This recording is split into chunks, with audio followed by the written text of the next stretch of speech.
জি, NCP থেকে তাদের এক নেত্রী নীলা ইসরাফিল পদত্যাগ করেছেন।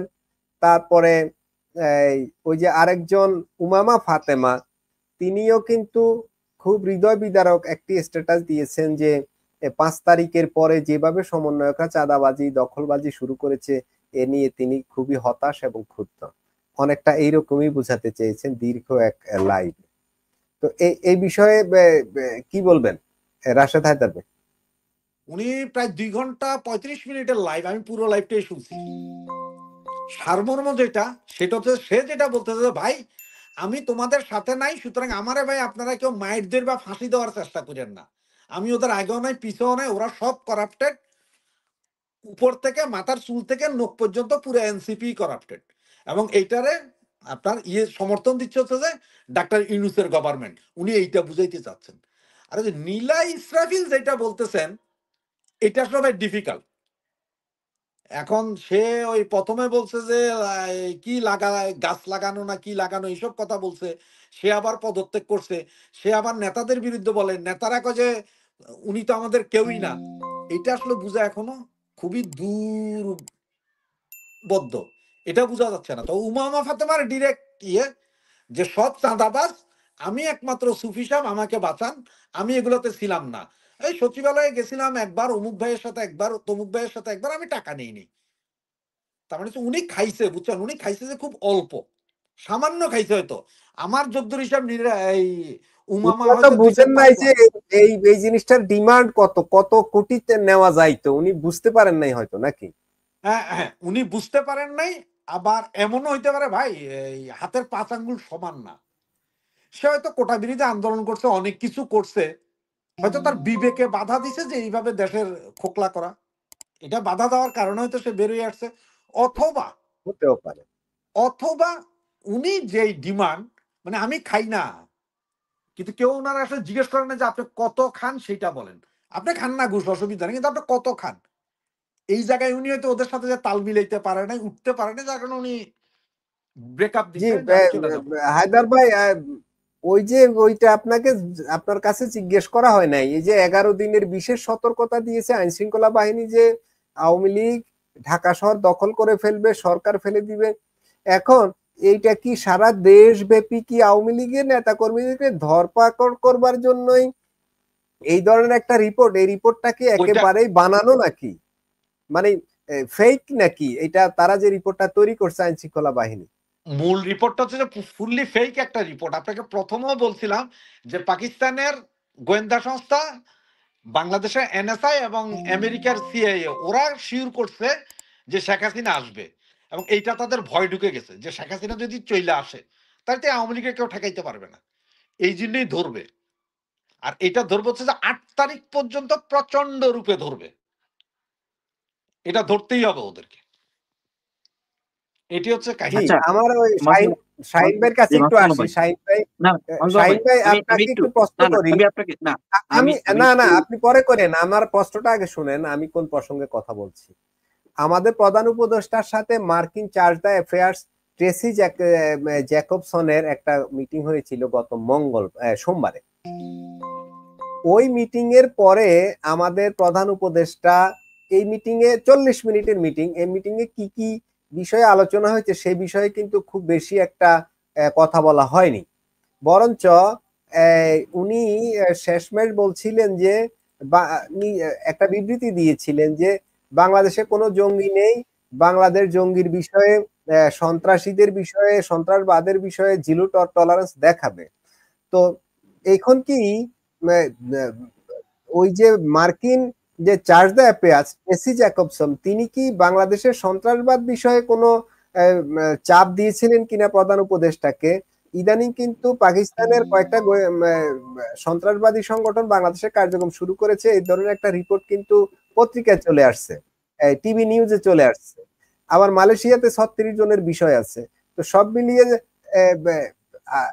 আমাদের প্রধান উপদেষ্টা কি এখানে মার্কিনীরা কি এই জঙ্গিবাদের বিষয়ে কি ওনাকে কোনো চাপ মনে করেন? শাহিন ভাই, আপনাকে অসংখ্য ধন্যবাদ যে প্রশ্নটা সময়োপযোগী। তো আমি আপনাকে বলি, যদি বাংলাদেশ জঙ্গি না থাকে, জঙ্গিবাদ না থাকে, তাহলে আমাদের দেশের জন্য সবগুলা দেশ ভিসা বন্ধ করলো কেন? কারণটা কি? একটু বলবেন? বা এই ডক্টর ইউনূস কি বলতে পারবে? এমন কোন দেশ বাকি নেই যে আমাদের দেশের উপর ভিসা সেকশন দেয় নাই। আমাদের দেশের স্টুডেন্টের বা যে কেউ যদি ভিসার জন্য এপ্লাই করে তাদের ভিসাগুলো রিজেক্ট করা হয়। কেন? কারণটা কি? এই যে আমাদের প্রধান উপদেষ্টা মার্কিন চার্জ অ্যাফেয়ার্স টেসি জ্যাকবসনের কথাটা মানে একটা মিটিং করেছেন। এই মিটিং গুলোর মাধ্যমে কি বলছে জানেন? মিটিং গুলো হচ্ছে যে তোমরা জঙ্গিবাদ উৎপাদন করো। কারণ কি যদি উৎপাদন না করো তাহলে আমেরিকার সেনা বাংলাদেশে আসবে কিভাবে? কথাটা বুঝতে পারছেন? যে এ হচ্ছে যে মূল মানে তাদের মূল স্ক্রিপ্ট। মানে এছাড়া অন্য কিছু না। এখানে জঙ্গিবাদ সারা বিশ্বে প্রমাণিত এখন। বাংলাদেশটা জঙ্গি আস্তানা। বাংলাদেশ জঙ্গি রাষ্ট্র হিসেবে পরিচিত। এখানে মনে করো যে তারা যত কিছু বলুক, এখানে কিচ্ছু যায় আসে না। এটা সারা বিশ্ব এবং আন্তর্জাতিক মিডিয়াগুলো তারা মানে তাদের যা প্রকাশ করে তা প্রকাশ করে দিয়েছে। ধন্যবাদ। জি, রাশেদ হায়দার ভাই কি এই নিউজটা দেখছেন যে আমাদের প্রধান উপদেষ্টার যে কথাটা বলেছেন, তিনি বলেছেন সন্ত্রাস বিরোধী লড়াই আমাদের শীর্ষ অগ্রাধিকার, সন্ত্রাসবাদের ব্যাপারে আমাদের অবস্থান জিরো টলারেন্স, সর্বশক্তি দিয়ে আমাদের মাটি থেকে সন্ত্রাসীদের উচ্ছেদ করব। এ প্রসঙ্গে কি বলবেন? উনি তো সন্ত্রাসীদের উচ্ছেদ করবেন, কিন্তু কোন ধরনের সন্ত্রাসী উচ্ছেদ করবেন? সন্ত্রাসী বলতে কারা, এটা কি ডিফাইন করছেন? সন্ত্রাসী বলতে পৃথিবীতে তো সন্ত্রাসী বলতে এখন এই জঙ্গিবাদ বা আপনার যেটা মৌলবাদকে বলা হয়, সেটা শুধু যে ইসলামিক মৌলবাদ সেটা না, খ্রিস্টান মৌলবাদ আছে, জুইশ মৌলবাদ আছে। আর আমার দেশে তো মুসলিম মৌলবাদ সবচেয়ে বেশি। তাহলে সন্ত্রাসী বলতে তো এই মুসলিম মৌলবাদ থেকে বোঝায়। যেখানে ঢাকা ইউনিভার্সিটিতে, যেখানে ঢাকা শহরে আইএস এর পতাকা উড়ানো হয়, তাহলে কারা সন্ত্রাসী? উনি কি এটা করতেছেন?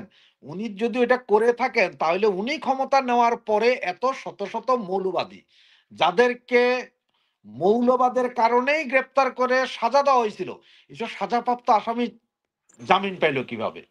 এইসব সাজাপ্রাপ্ত আসামি সারা বাংলাদেশে ঘুরে বেড়ায় কিভাবে, বলেন? আমি আচ্ছা আমি একটু কথা আপনার রসদ ভাইয়ের সাথে একটু কথা এড করতে চাচ্ছিলাম।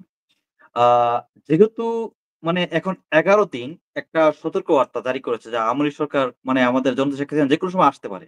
ভাই আওয়ামী লীগ জনতা শেখ হাসিনাকে গ্রেফতার করার জন্য তারা তো ইন্ডিয়াকে এতভাবে রিকোয়েস্ট করেছে যে আপনারা শেখ হাসিনাকে ফেরত দেন। আর শেখ হাসিনা যদি ইচ্ছাকৃতভাবে দেশে আসে তো আপনাদের তো আরো মানে সোনার সোহাগা। আপনারা তো ওনাকে গ্রেফতার করে ফাঁসির মঞ্চে নিয়ে যাবেন। আপনার ভয় পাওয়ার কি আছে এখানে? আমি কি কথা আপনার বোঝাতে পারছি? ভাই, ভয় পাওয়ার অনেক কিছু আছে।